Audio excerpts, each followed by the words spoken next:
Here we are. We Hey, are everybody. here. We're See here. if you guys are there. 7 o'clock. Thanks for joining us. We'll give everybody a chance to log on. Give you a few moments to log in. Ta-da. Let me go find you guys on Facebook over here. I was trying to tag people and I ran out of time. So hopefully you guys will find us. I know you usually do. So I was gonna Good evening, everybody. let me see if it's showing up here because there is a 20-second delay, so it might not be here. Oh, there it is. Got it. Welcome to our study. Okay. It's 7 o'clock. It's Thursday night. Angie's already on. All right. Hey, Angie. I did get you tagged. How are you doing? Hopefully So, it's getting warmer and spring-like there in Ohio. so I'm going to click like and share because There I we keep go. forgetting to do that. So like and share. And then I have to tag Dan's mother so she can find it. there we go. Tonight we are looking at Exodus chapter 10. Chapter 10, and we are getting to the drawing to a rapid end of the plagues, and yeah, it's getting pretty serious now for Pharaoh and his Catherine. cohorts. Oh, Catherine, Texas checking in. Hi, Good Catherine. to see you. Thanks for joining Howdy. us. So there we go. A beautiful day there. Oh, good. Good.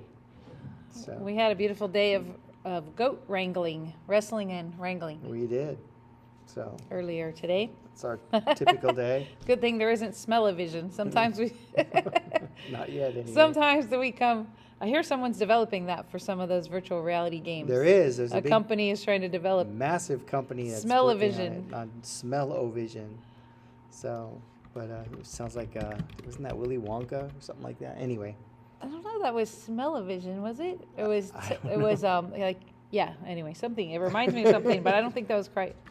Yeah. so a failed 1950s experiment probably. So tonight we're going to be studying. Hey, Robin, happy St. Patrick's Day to you and Hey. everyone else. So. Yeah, I've seen some really amazing posts of some of the prayers that St. Patrick is reputed to have uttered and recorded, and they're just amazing. So if you look up some of his prayers, he was a profoundly forward-thinking individual, and he really had a connection with the Lord, and it's just amazing to read some of his prayers literally hundreds of years later, and they're still so powerful and still relevant. So thanks for reminding us of that, Robin. And Miss Carolyn is on board. Thank you for joining us. So we're getting ready to start. So tonight we are in Exodus chapter 10, and we will be covering two plagues. We'll be covering the plague of locusts, and we've got lots to say about that. And then the plague of darkness, and we've got lots to say about that because it's pretty heavy stuff. So we're gonna go ahead and get ready to jump into that. Give me a second to pull that screen up. There we go. And almost there. Ta-da! And get this one ready in case you want to show something. Okay. So great. So here we go. Hey, Miss Polly's back. So thanks for joining us. So here we go. Verse 1 of chapter 10. Okay. So Gay's busily typing I'm away typing over there. because I know what the question is that's coming. Oh, she knows the question. So I'm typing our worship or our preaching schedule this week All because right, it's a little so bit complicated. It's very complicated, but it's Not going to be really. good. It's going to be good. We've done it before. Yeah. So verse 1 starts off, the Lord said to Moses, go to Pharaoh. There's nothing surprising about that. For I have hardened his heart and the heart of his servants. That's a little bit different. So this time the Lord tells Moses and us that he has hardened the heart of Pharaoh. Now, mind you, we've talked about this extensively over the past several weeks. At this point, the Lord is simply allowing Pharaoh to proceed down the road that he initially chose. And again, as we'll see in this account, in this chapter, there's still time for Pharaoh to turn, but basically the Lord is like, he's not going to turn. So I'm letting him go. And this will be very, very similar to that horrifying day when believers realize there is no turning back. They are No in turning hell back. for all eternity because the Lord is I went up the allowing them to carry through with the desires of their heart. Right. It's their choice. It's their choice, and he is making it so. God So, is a God of choices and second chances, Right. but it is their choice. Yep, So. second chances up to a point. Mm-hmm. So here we are. So Pharaoh has gotten increasingly resistant to every plague that has been sent. And again, we talked about it a little bit last week when the Hebrew literature calls them, it doesn't call them plagues per se, it calls them strokes, as in the stroke of Striking something. Strike, as the stroke of a lash or a whip. So Or like because- strike something with a hammer. Yeah, because that's indeed what they were. They were strokes. And Gay's analogy is really more like spot on. Like a hammer, because what does a hammer do? A hammer should shatter something that's hardened like Pharaoh's heart. And it is not happening. Pharaoh just keeps hardening and hardening and hardening his heart. Not that God couldn't shatter it if he chose, but it would destroy Pharaoh. Okay, but these are definitely strokes to soften Pharaoh's heart, and they are not working because Pharaoh is simply not going to acknowledge that God is God. So, Amen. Pharaoh, so God says, "Go to Pharaoh, for I have hardened his heart and the heart of his servants, so that I may perform these signs of mine among them." So, and the greater intent is that we're still talking about these signs and wonders thousands of years later. We're still awe-filled, and we ought to be awe-inspired by what God can and does do. And how he reaches us, and how he reaches out to us, and how he reprimands us, and how he is in utter and total control of all of creation. And we are seeing that quite evidently in all of these plagues. Right. That's precisely why he sent so many plagues. Yeah. Was he's illustrating that he's more powerful than all these gods of the Egyptians that were, like it says in Romans, the book of Romans, they have begun to worship the creation instead of the creator. So they had all the different gods of the Nile and Right. the dust and the sand, and God is just one by one dismantling those gods in their very own eyes in front of them to show them that he's more powerful because he is the creator. Right. And they have been worshiping the creation. But as always, don't take our word for it. Take Scripture's word for it. Verse 2. Verse 2, and that you may tell in the presence of your son and your grandson how I made a mockery of the Egyptians and how I performed my signs among them, so that you may know that I am the Lord. It's for our own edification. It's for the benefit of generations to come, that all who read and understand these stories and accounts and narratives in their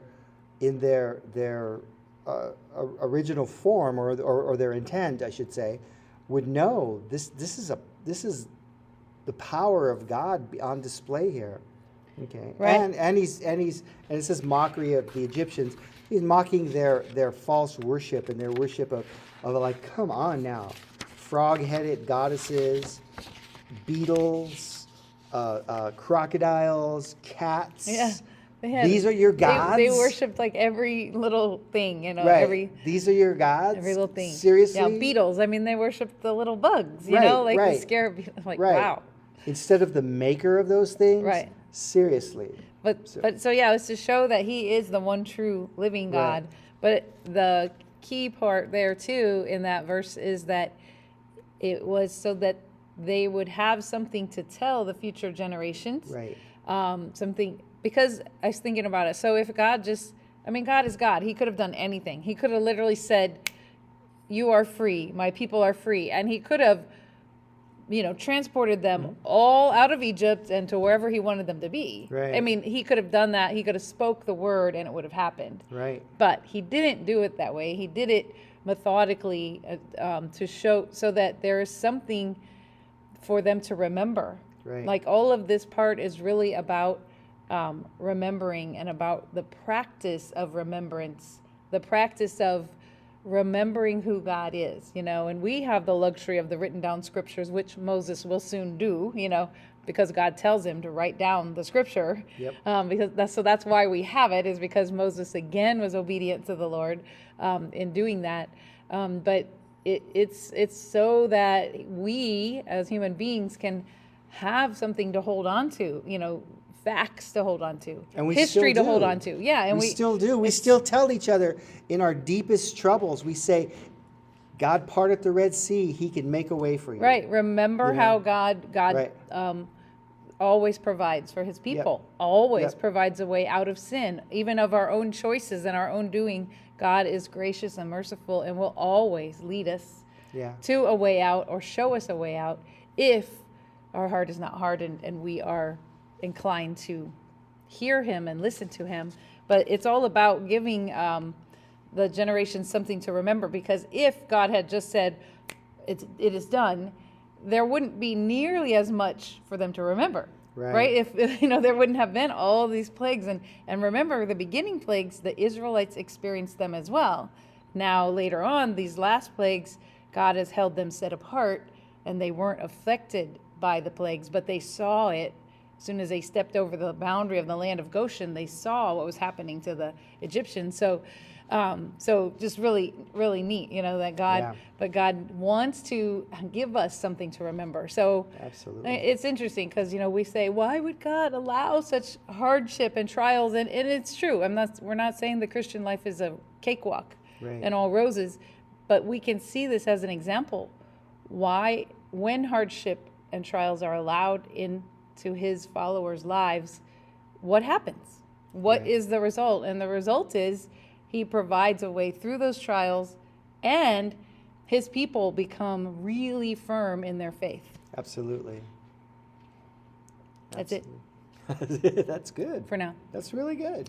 Yeah, I've listened to a lot of sermons on this, so I think they were only sermonizing on the first two verses of chapter 10. I think so. I mean, there's this whole sermon. Anyway. Yeah, some commentators do only go through a couple of verses. Yeah, there's a couple verses. We're going to try and get like, through let's all go that, to verse 3. Yes. Yeah. Verse 3.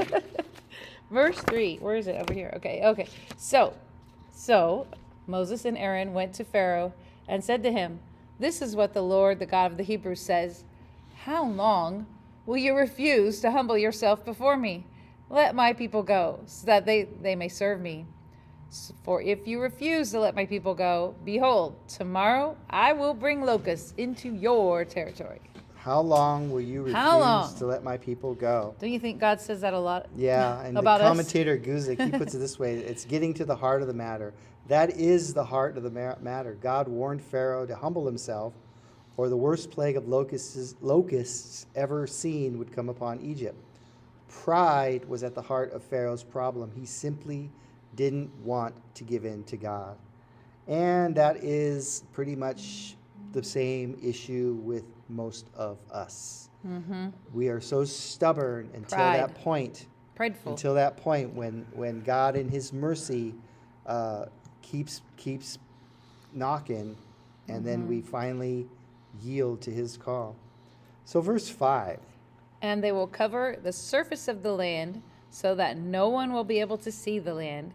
They will also eat the rest of what has survived, what is left from the hail.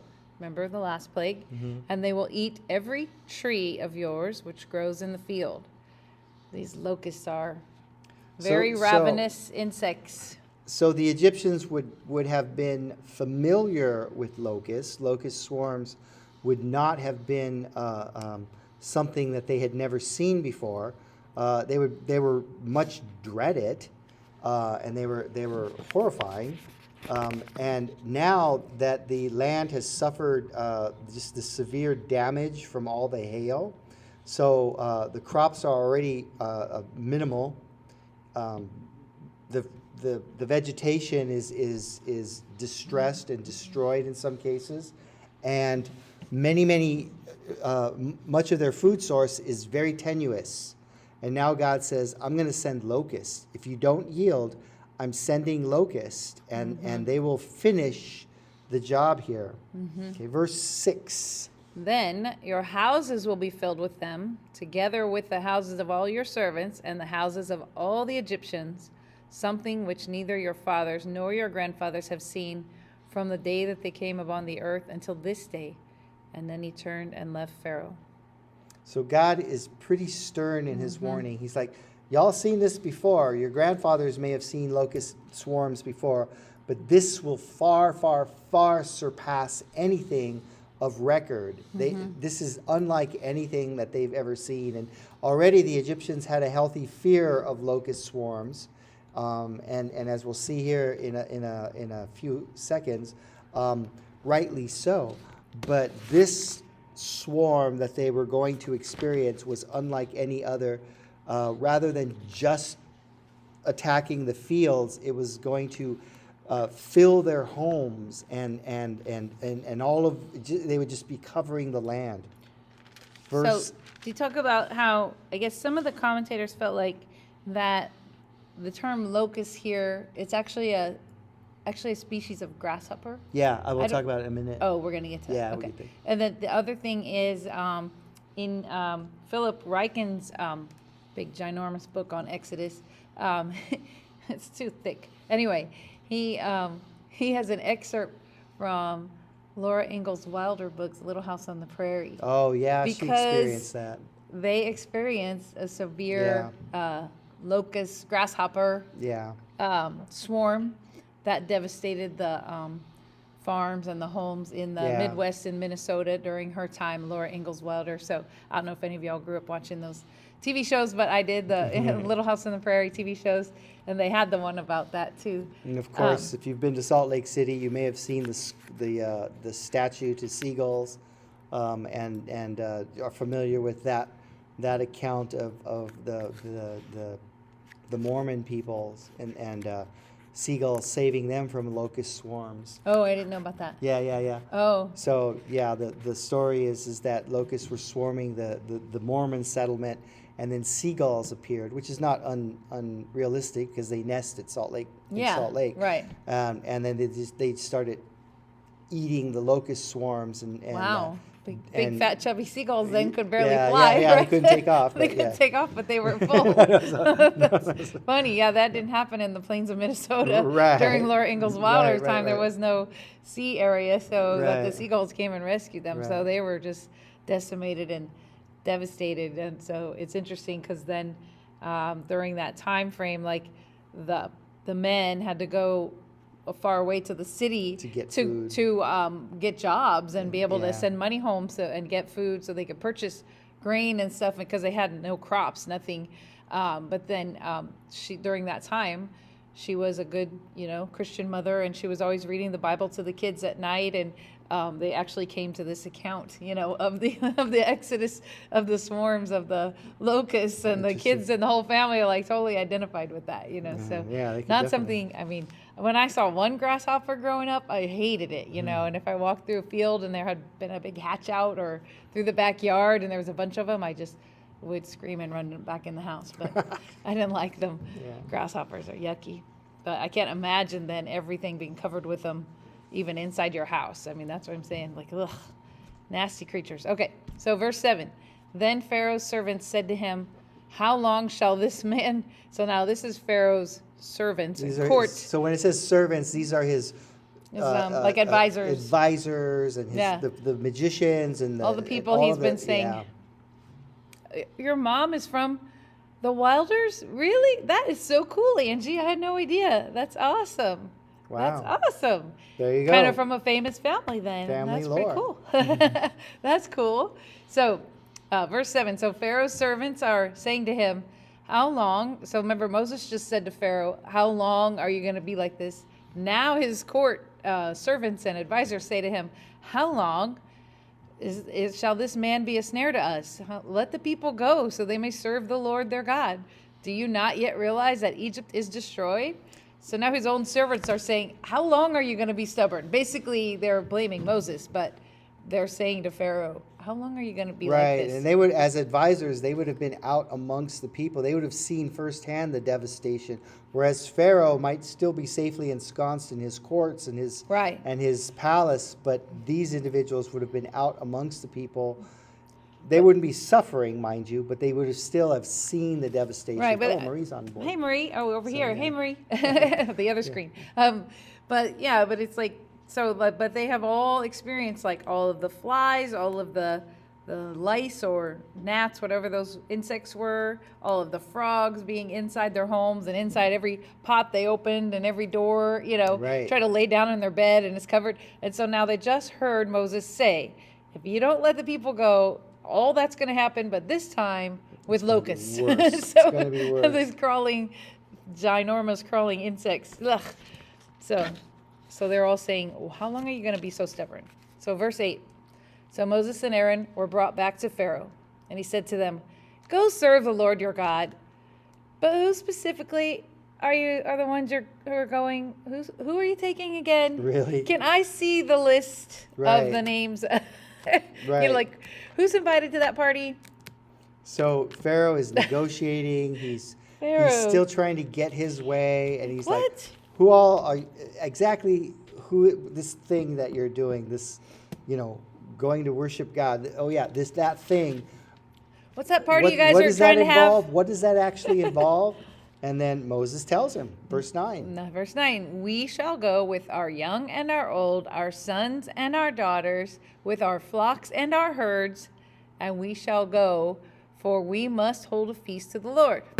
Pretty unambiguous. Like everybody, right? the whole group. And notice, we're not leaving anybody Pharaoh home. is attempting to negotiate, and Moses, under God's instructions, are like, "There's no negotiation here. We shall go." Okay, it's all of us. It's not if you let yeah. us go, it is we are going. Yep, and it's all This of us. is who's going. Our sons and Once daughters, again. our young and old, our livestock, everything. Once again, when the Bible says all, it means all. Yep. So when Moses said all, let all of our people go. He Right. didn't say let some of the people go. Oh, but you can keep the herds. Oh, but you can keep the goats. No. So, then verse 10. Verse 10, "Then he said to them, so may the Lord be with you when I let you and your little ones go. Watch out, for evil is on your mind." Pharaoh, did you catch that? Did you catch that? Pharaoh is literally backed into a corner. Mm-hmm. He has no negotiating power. He truly doesn't.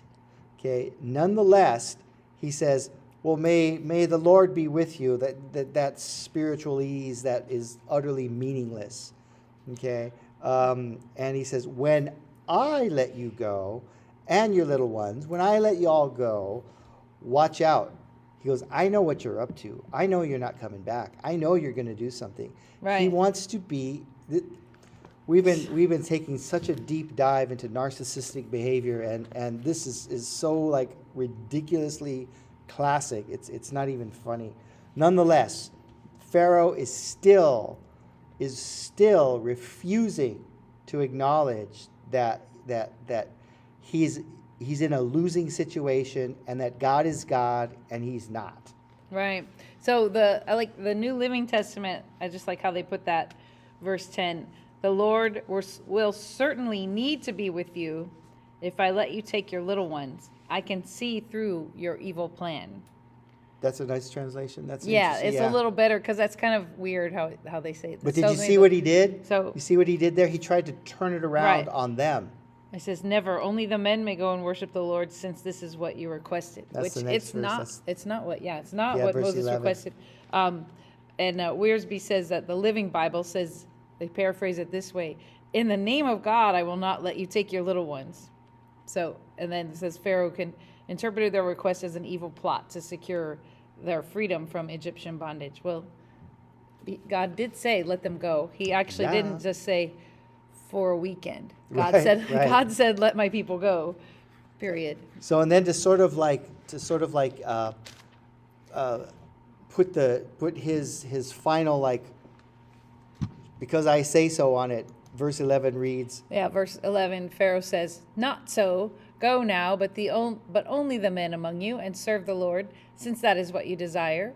So they were driven out from Pharaoh's presence, they being Moses and Aaron. So Again, Moses they get driven out of the palace a lot. clearly indicates what they're going to do, Get out. clearly indicates what God is going to do, clearly indicates that this is how it's going to go.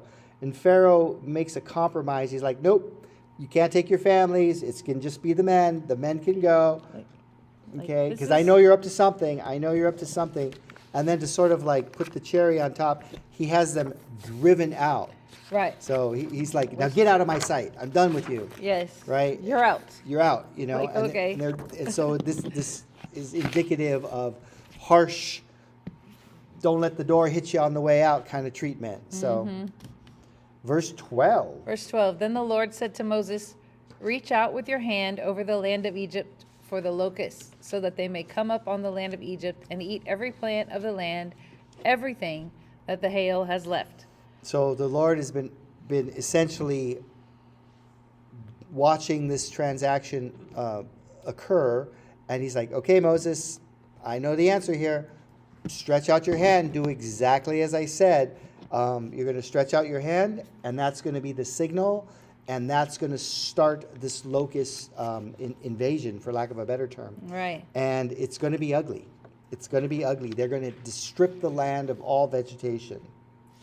Verse 13. Yeah. So Moses reached out with his staff over the land of Egypt, and the Lord directed an east wind on the land all that day and all that night. And when it was morning, the east wind brought the locusts. And there they were. So the Lord, Splat, splat, splat. he used naturalistic means, but in a supernatural way. Right. And again, and a lot of people have said, oh, well, you know, this was just a natural phenomenon, and Moses just elaborated. Again, no. The timing is very, very specific. No one, especially several thousand years ago, could have predicted. We can now because of radar, but nobody could have predicted exactly when the locusts would hit. Right. Okay. It wasn't a time that they yeah. normally would have hit or come, you know, because they had seen them in the past. But Right. So Moses does exactly as God has instructed him to do, and all that night and day, a wind is blowing, and the locusts are coming, and that's sort of this horrifying, forbearing sign that God is fulfilling His promise, but Pharaoh is unfazed, and then verse 14. The locusts came up over all the land of Egypt and settled in all the territory of Egypt.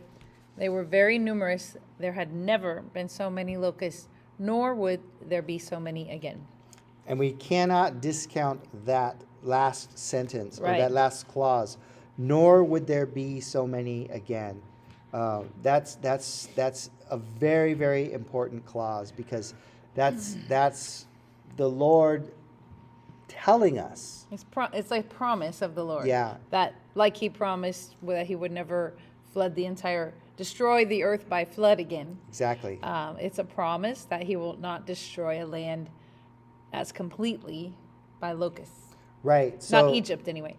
So the locusts arrive, and it's unlike anything they've ever seen.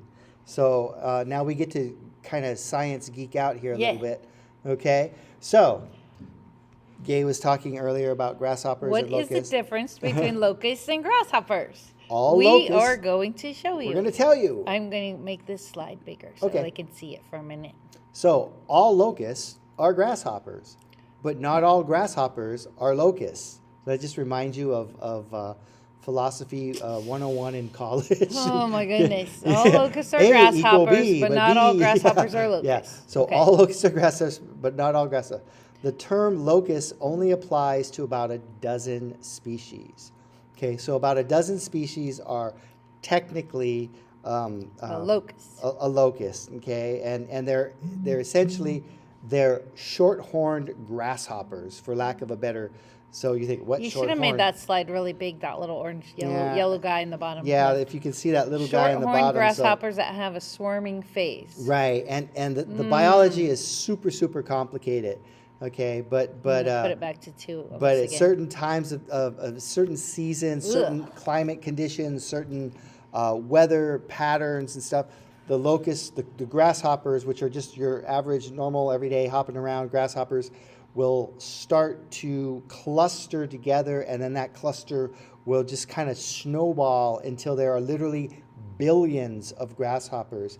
I think it was 2020, the year that we all remember so fondly, but we were all preoccupied with some little thing called COVID. Yeah.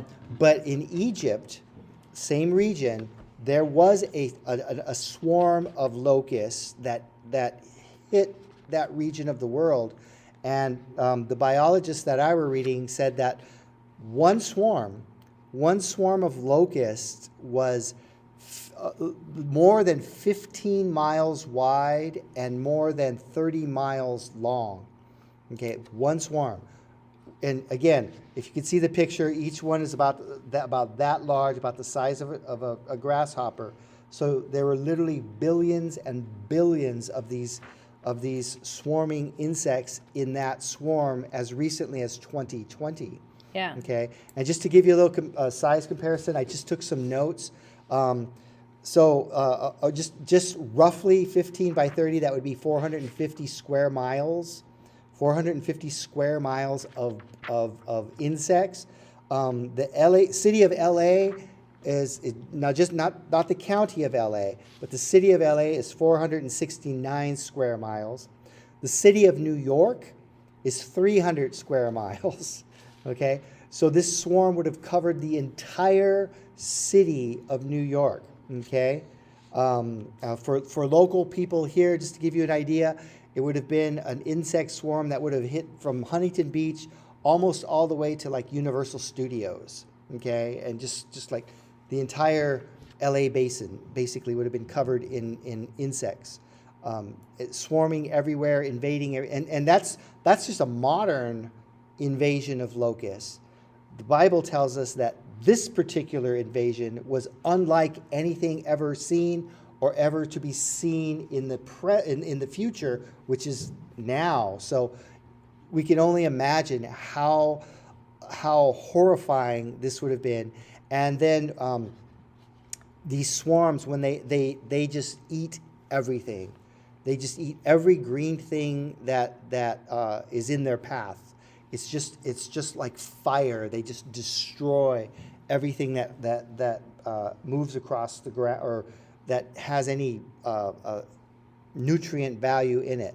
So yeah, they eat everything. Just Every vegetation. single Robin's thing. question is, do they eat humans or just No. vegetation?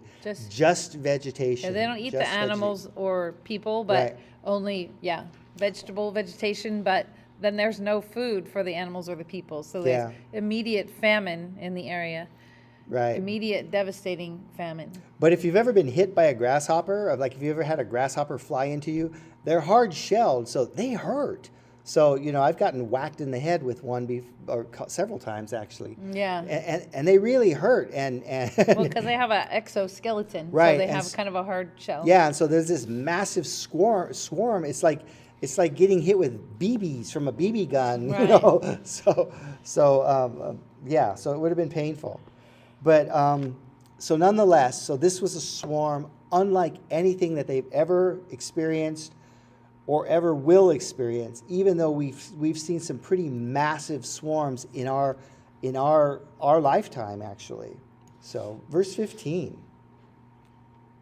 Verse 15, for they covered the surface of the whole land, so that the land was darkened, and they ate every plant of the land, and all the fruit of the trees that the hail had left. Therefore nothing green was left on tree or the plant of the field throughout the land of Egypt. And it truly would have looked like analogous to we live in Southern California. We've seen wildfires sweep through the mountains, sweep through communities, and just destroy everything. This would have been a living fire, so to speak. Mm-hmm. So, but yeah, verse 15. What Pharaoh wanted is what many of us want in the flesh, a way to give in to God without fully submitting to him. Sometimes we look for a way to bargain with God as an equal instead of submitting to him as creator and Lord. When Pharaoh was making that ridiculous deal, well, the men can go, but the rest of y'all can have to stay here. So he's trying to negotiate as if God is an equal. Now we're acutely aware because of circumstances that are happening here on March 17th, 2022. We're acutely aware that Russia and Ukraine are at war. We're acutely aware that negotiations are going on all the time. And these ambassadors and these negotiators are dealing with each other as equals. However, Pharaoh was no equal to God, but that was the stance that he was taking, and it was a ridiculous stance, and it was destined to fail. Okay. Robin says, so Goshen was included in this Polly plague? said that. Oh, Polly. Sorry, Polly. Yeah, it doesn't say specifically that Right, the text that Goshen does not say. was excluded, but it seems a little bit to me like it's implied that they were excluded, but Yes, I don't know. I don't know. it doesn't clearly. It doesn't say it as clearly as it did on the previous plague. So I was wondering that too as we've been working through it, and God didn't specifically say he was sparing Goshen, right, on this one, but he does in the next. in the next one he does. So. Yeah, which we probably should get going to, huh? So, verse 16. Verse 16, then Pharaoh hurriedly called for Moses and Aaron, and he said, I have sinned against the Lord your God and against you. So Wow. Pharaoh So here it is, another insincere. he's say the right thing, saying the right things, but not really meaning it. But God has already said his heart is hardened. So we know this is the formula that's worked in the past. So Pharaoh is going to attempt to use it again. This is sort of his negotiating chip, he thinks. Okay, but it's going to possibly work, but only half-heartedly, if you'll see in a minute here. God did for Pharaoh what he will do in our lives. He'll expose and topple every false god. When we trust in these gods, it hurts to see them fall, but it's always the best way to have them exposed. You see, by just ravishing the land the way God did, all of those false gods that the Egyptians were worshiping, they're undeniably powerless to do anything. And that's the way God will do it for us sometimes. He'll allow us to acquire wealth or riches, I should say. He'll allow us to acquire power. He'll allow us to achieve certain levels of so-called success. But if our heart is in the wrong place, eventually we're going to pay a price for that, because that's meaningless compared to eternal salvation. It's utterly meaningless. The god of crops that they worshipped was Min, M-I-N. Min, The Min. yeah, Min. Min was the god of crops. And so this particular plague is God showing that he is more powerful than the god of Min that they worshipped. And as all the crops are decimated. Yet again, the hail also showed that, but the locusts are showing that with more finality, even more completely. So verse 17, so now please forgive my sin only this once, and plead with the Lord your God that he would only remove this death from me. Because this plague was indeed slow, agonizing death by starvation for the entire land. So Pharaoh, he pleads, but notice that the language is so aloof and so obscure. Forgive my sin only this once. Really? Yeah. Except for the last time you asked for that. Right. And plead with your Lord God that he would only remove this death from me, that he would take this away. This is a horrible burden. Take it away. Right. So, once again, the commentator Cole says, once again comes the easy confession of sin and the shallow repentance that springs only from a desire to avert the consequences. We see this over and over and over again. People in the midst of deep trouble will say, I want to turn my life over to God. I'm going to turn over a new leaf. I'll be a better person. And then as soon as the trouble is past and God is faithful, they go right back to what their heart had intended all along. Verse 18, then he left Pharaoh and pleaded with the Lord. So the Lord shifted the wind to a very strong west wind, which picked up the locusts and drove them into the Red Sea. Not one locust was left in all the territory of Egypt. So I was just Googling, researching here because that question Polly asked, because I was thinking that too. And my quick search over here does say that this plague did include Goshen. So 1, 2, 3, and 8, those plagues were all of Egypt, including the land of Goshen. And the other plagues, there you go. Goshen was spared, according to a really quick Google search. Google says. Foxhole confession. Indeed. Yes, exactly. Yes, Robin, indeed. And we've seen that. We've seen it so many times. Yeah. But the Pharaoh's insincerity is duly noted. Mm-hmm. But God does, nonetheless, God is faithful.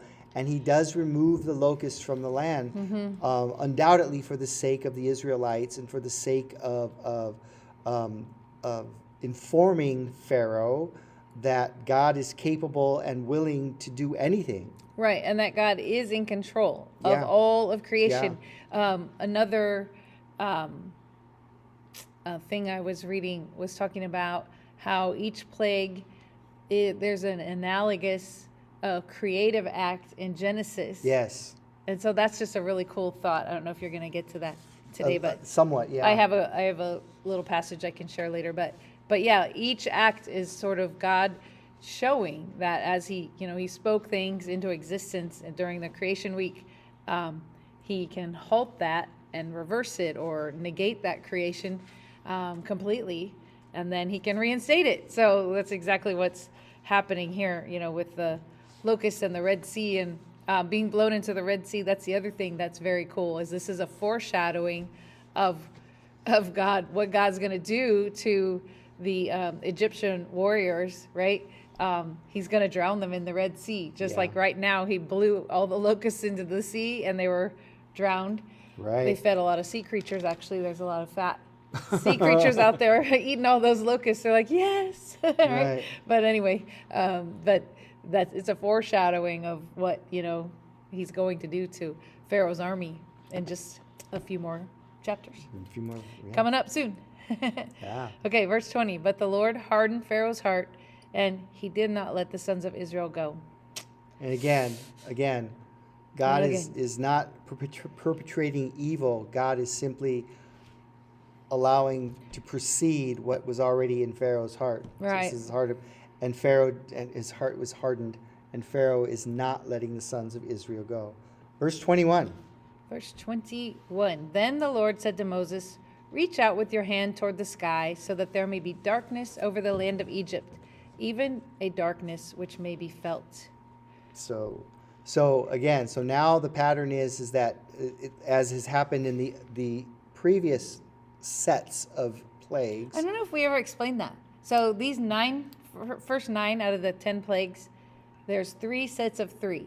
3 times 3 is 9, right? Many commentators think of it that way, yeah. Yeah, so there's 3 sets of 3, and the first of each set of 3, Moses approaches Pharaoh actually out like in his daily walk or down by the river. Right. Okay. And the second middle plague of each set of 3, he is in Pharaoh's court in official capacity. And then the third plague of each set of 3, no contact with Pharaoh. God just tells Moses, do it. Right. So no conversation, no warning happens on this third plague in each set of 3. So that's the pattern. So this is the third one of this set. So the second one, the locust, or the second of this third set. Yeah. So the 8th plague, he meets with Pharaoh in the court. Right. Pharaoh doesn't and that's acquiesce. when Pharaoh kicks him out, right? He always chases him out of the court. He doesn't acquiesce. Get out. Pharaoh's heart is hardened. Yep. And so now the third or 9th plague, the third of the third set, or the 9th plague. Yeah. Okay. God is like, no warning. Moses, go and do this. You're going to reach Do out it. your hand, and a darkness that is so palpable that it can be felt Yes. will cover the land of Egypt. And it's interesting to note that the word used for light, it'll talk about it in verse 23. In this case, Goshen will be spared. Right. But the word that is used there will remain over Israel in verse 23 is the exact word that God used in Genesis when God said, "Let there be light," and there was light. In Hebrew, the word is or, and it means enlightenment. Okay, that is good as opposed to evil, truth as opposed to a lie. So this plague is far, far beyond simply the absence of visible light waves. This is a plague that it just evil is present because God is absent. Okay, if that makes sense. So verse 22. So you want to read that? Yes. So Moses reached out with his hand toward the sky, and there was thick darkness in all of the land of Egypt for 3 days. 3 days. Again, a foreshadowing of the cross. Right. Actually, because it says Jesus was in the tomb for 3 days. Yep. Okay. So we have a foreshadowing. So we see the continuity from the beginning of the Bible all the way through. So, but a thick darkness. Right, and some people try to say, "Oh, this was a severe sandstorm," or Right. "Oh, it was."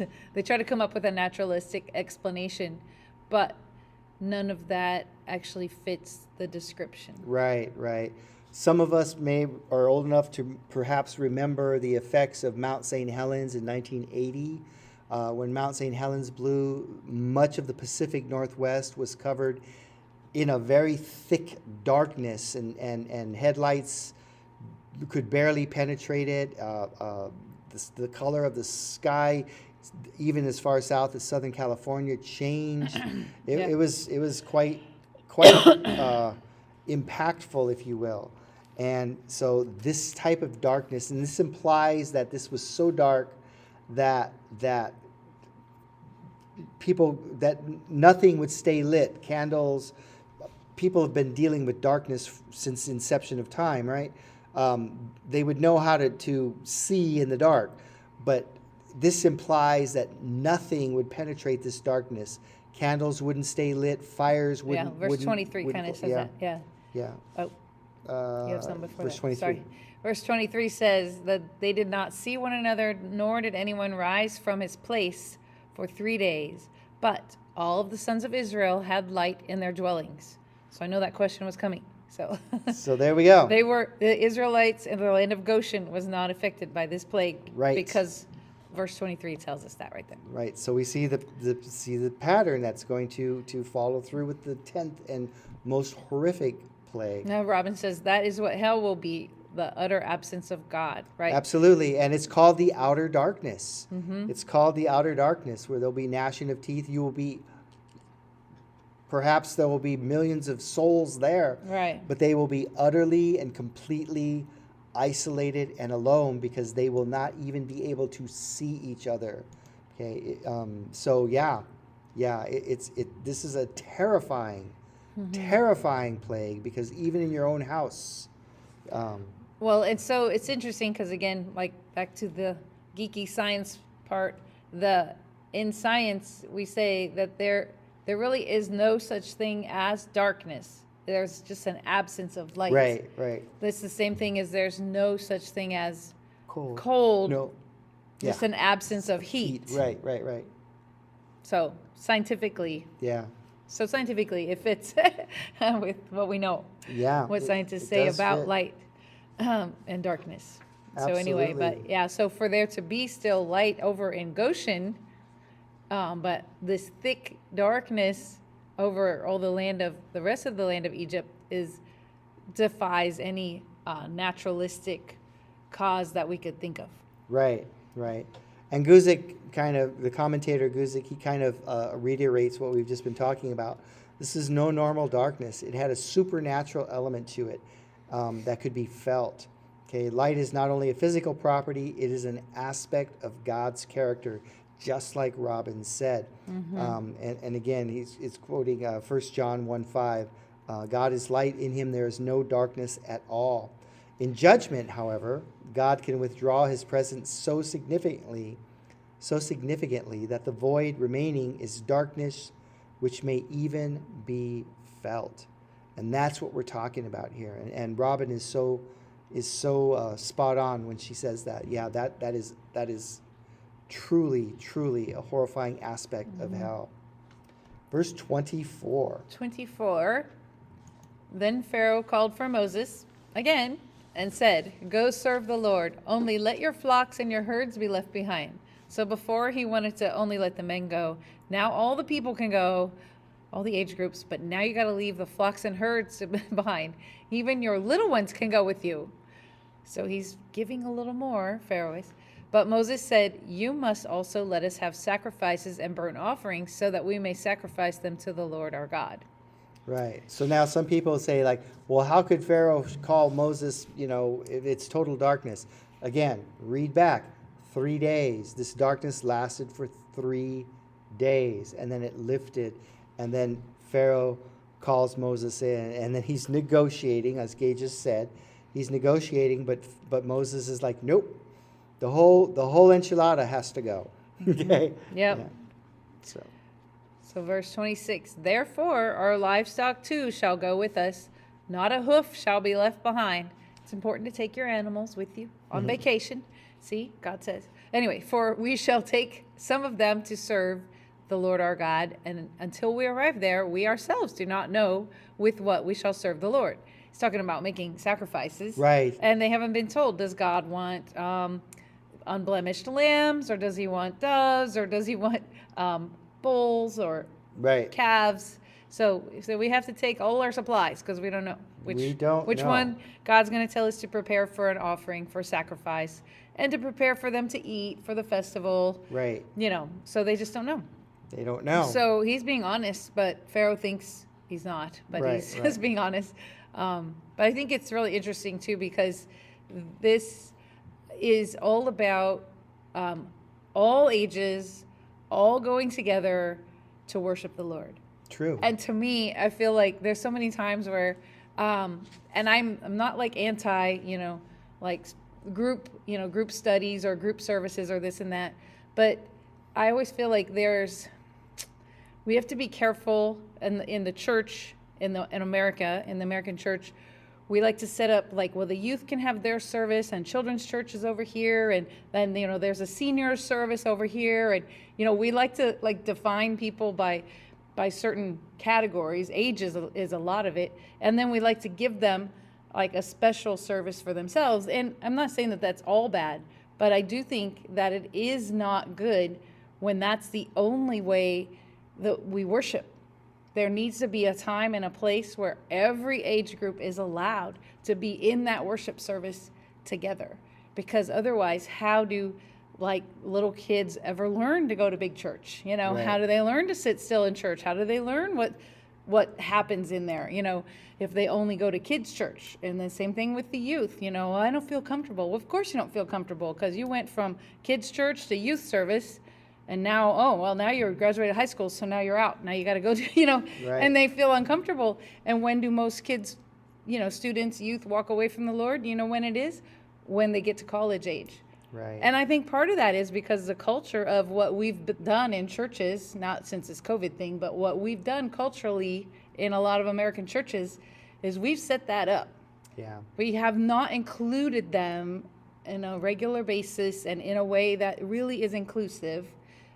For them to be part of all age worship and learning the word. One of my all-time favorite photographs was taken by our good friend and brother in Christ, Marcus Tate. And it hung for many years. It hung on the wall in the hallway at Light and Life Christian Fellowship. And it was a picture he took in Ethiopia of an Ethiopian church service. And it was just a rustic building, dirt floor, split log benches, mud walls, But it was a picture of the congregation, and in the congregation, if you spent a second and you looked at it, there was young, there was old. I think there was even like a mom nursing her child Yep. in one of the pews. Yep. And it was just this beautiful, beautiful gathering of all ages, just worshiping the Lord. And that is like one of my all-time favorite photographs. And we're indebted to Marcus for that. Yeah, Marcus Tate. Capturing he has so many. that amazing imagery Yeah. of what true church ought to be like. Right, and it's interesting because this is what Moses is saying. Like, no, Pharaoh, we have to all go together, all worship the Lord. He's saying now about the animals, why it's Right. important to bring them. But in the previous section, it was all the ages need to go together. And I think that we really need to take that to heart today as a church, as a society, a Christian society.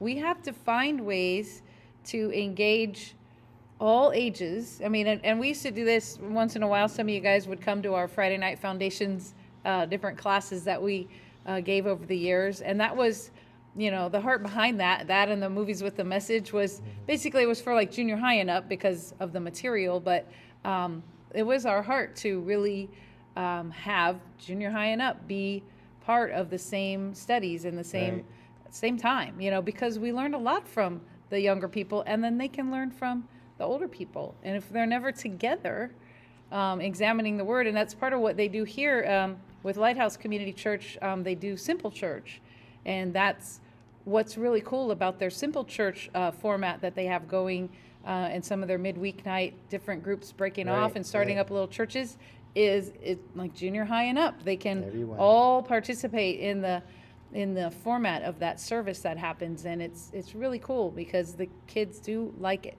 And they get to participate, and then we all learn together. So that's a plug for Simple Church, Pastor Paul, if you're watching. So in the moments remaining, I underlined the phrase, "Not a hoof shall be left behind." Yep. And I love what I read, and I sort of coalesced what several commentators point out.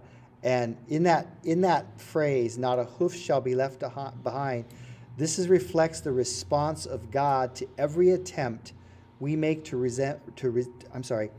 every attempt we make to surrender less than everything to Him, or to willingly leave some things in bondage. God wants our all. He wants not a hoof left behind. Right. He doesn't want us to leave anything. And this is not a bad thing. This is not a bad thing. But returning to the narrative for tonight. Verse 27, but the Lord hardened Pharaoh's heart, and he was not willing to let them go.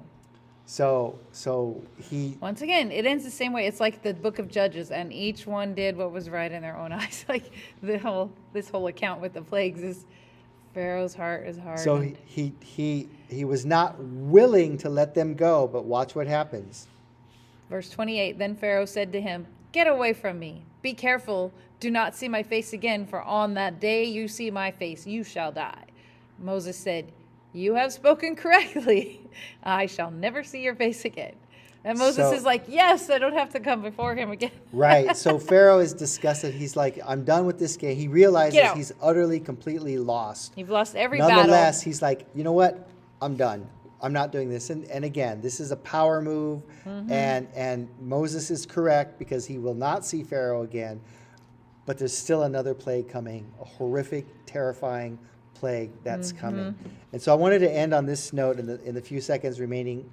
As we look back, on Exodus, we should also look forward. Again, this is a compilation of thoughts and ideas that were presented in this. Most of the judgments of Revelation use the same natural elements, only greatly amplified and much wider spread than the Exodus account of the plagues do. Hail, insects, darkness, boils, oceans and rivers turning to blood, the sea life dying, all these occur in Exodus just as they do in Revelation. And then, of course, the Revelation judgments exceed the Exodus plagues, but they still exist and occur naturally. Earthquakes, stars, exploding meteors coming through our atmosphere. So God will use natural means. After all, they're His tools. He created them. He will use them. But that does not negate the fact that these are supernatural events. So just wanted to leave you with that.